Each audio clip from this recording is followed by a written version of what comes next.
You're not here to defend your rightness. Oh, give that one up.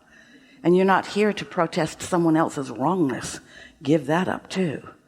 Because when you protest their wrongness, you can't stand in your rightness. But when you think about your intentions, when you think about living happily ever after, when you think about the uplifter that you're born to be, when you think about how blessed you are in this way and this way and this way and this way and this way, when you practice those frequencies, and here it is, this is the newest, most leadingest, edgiest message that we've ever offered to anyone because of what Esther just experienced in the last few hours. Bless the contrast that shows you where you can vibrationally improve. Bless the contrast that shows you where you can vibrationally improve. And then do it. And then do it.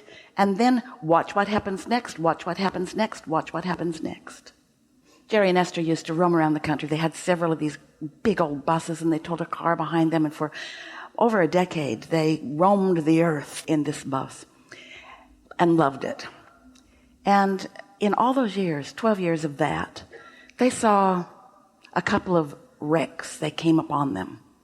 And occasionally, they would see the aftermath of one after the cars had been towed away. And sometimes they would be in the slower traffic because of one that had happened that they were not near yet.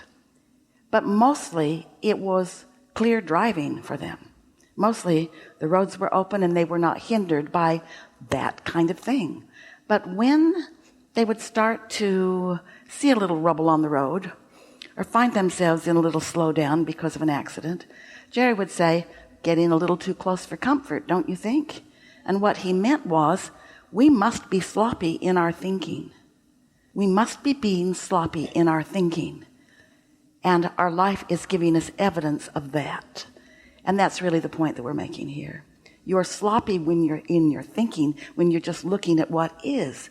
And you're lazy in your thinking. Esther, we love you so much. You're lazy in your thinking when you just go to the knee-jerk reaction.